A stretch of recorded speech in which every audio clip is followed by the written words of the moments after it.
ഒരു American പൗരനെയും 6 Ukraine പൗരന്മാരെയും NIA arrest ചെയ്ത വാർത്ത ദേശീയ മാധ്യമങ്ങളിൽ ചർച്ചയാണ്. അറസ്റ്റിലായ അമേരിക്കൻ പൗരൻ മാത്യു വാൻ ഡൈക്ക് ആരാണ്? ഇന്ത്യയിലേക്ക് വരുമ്പോൾ നമ്മുടെ ഭരണകൂടത്തെ അട്ടിമറിക്കാനും നമ്മുടെ ദേശീയ സുരക്ഷയെ തകർക്കാനുമായിട്ടാണോ വാൻ ഡൈക്ക് ഒരു സഞ്ചാരിയായി ഇവിടെ എത്തിയത്? അമേരിക്ക ലോക പോലീസ് അവരുടെ ഇഷ്ടത്തിനനുസരിച്ച് പ്രവർത്തിക്കുന്ന രാജ്യങ്ങളെയും നേതാക്കളെയും വളർത്തുവാനും അവരെ എതിർത്ത് നിൽക്കുന്ന രാജ്യങ്ങളെയും നേതാക്കളെയും തകർക്കുവാനും എന്തും ചെയ്യാൻ മടിക്കാത്ത രാജ്യം. അമേരിക്കയുടെ സുഹൃത്ത് രാജ്യമാണോ ഇന്ത്യ? ഒറ്റനോട്ടത്തിൽ അതേന്ന് തോന്നും. പക്ഷേ പല സുപ്രധാന തീരുമാനങ്ങളിലും ഇന്ത്യക്ക് എതിരെയാണ് അമേരിക്ക നിലകൊണ്ടിട്ടുള്ളത്. ചരിത്രം പരിശോധിക്കുമ്പോൾ മാത്യു വാൻ ഡൈക്കിന്റെ അറസ്റ്റും ഇന്ത്യൻ സുരക്ഷയും.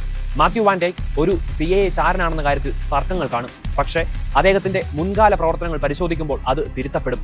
അമേരിക്കയും അമേരിക്കയുടെ താല്പര്യങ്ങൾക്കും എതിരെ നിൽക്കുന്ന രാജ്യങ്ങളെയും നേതാക്കളെയും അവർ അട്ടിമറിക്കും. ശ്രീലങ്ക, ബംഗ്ലാദേശ്, ലിബിയ, വെനസ്വേല, അഫ്ഗാനിസ്ഥാൻ എന്നിവിടങ്ങളിൽ നാം ഇത് കണ്ടതാണ്. ഗ്രീൻലാൻഡ് പിടിച്ചെടുക്കുമെന്നുള്ള അമേരിക്കയുടെ ഭീഷണി, ഇതിലെല്ലാം CIA പങ്ക് ചോദ്യം ചെയ്യപ്പെടണം. ഇന്ത്യ അമേരിക്കൻ താല്പര്യങ്ങൾക്ക് ഒപ്പം നിൽക്കാതെ റഷ്യൻ ഓയിൽ ഇറക്കുമതി ചെയ്തപ്പോൾ, ഇറക്കുമതി തീരുവ വർദ്ധിപ്പിച്ചപ്പോൾ അതിനെതിരെ പിടിച്ചു നിന്നത്, ബ്രിക്സിൽ അംഗത്വം നേടിയത്, വളർന്നുവരുന്ന സാമ്പത്തിക സൈനിക ശക്തിയായി ഇന്ത്യ വരുന്നത്, ഇതെല്ലാം അമേരിക്ക എന്ന സുപ്രീം പവറിന് എതിരെയുള്ള വെല്ലുവിളി തന്നെയാണ്. അതിനാൽ ഭരണകൂടത്തെ അട്ടിമറിക്കാനും കലാപങ്ങൾ സൃഷ്ടിക്കാനും ഭീകരവാദ പ്രവർത്തനങ്ങൾക്ക് ഫണ്ടിങ് നൽകുവാനും അവർ ശ്രമിക്കും.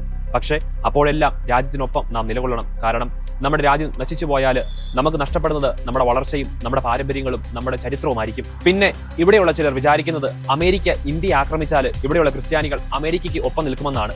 അന്നം തരുന്ന രാജ്യത്തെ തള്ളിപ്പറഞ്ഞതുപോലെ, പിടിക്കപ്പെടുന്ന പൊട്ടിത്തെറിക്കുന്ന തീവ്രവാദികളുടെ മതം നോക്കി സംരക്ഷണ കവചം ഒരുക്കുന്നത് പോലെ, സ്വന്തം രാജ്യം ആക്രമിക്കപ്പെടുമ്പോൾ അതിനെ വിഭജിക്കാൻ ശ്രമിക്കുന്നത് പോലെ ചെയ്യില്ല. കാരണം രാജ്യവും രാജ്യസുരക്ഷയുമാണ് പ്രധാനം.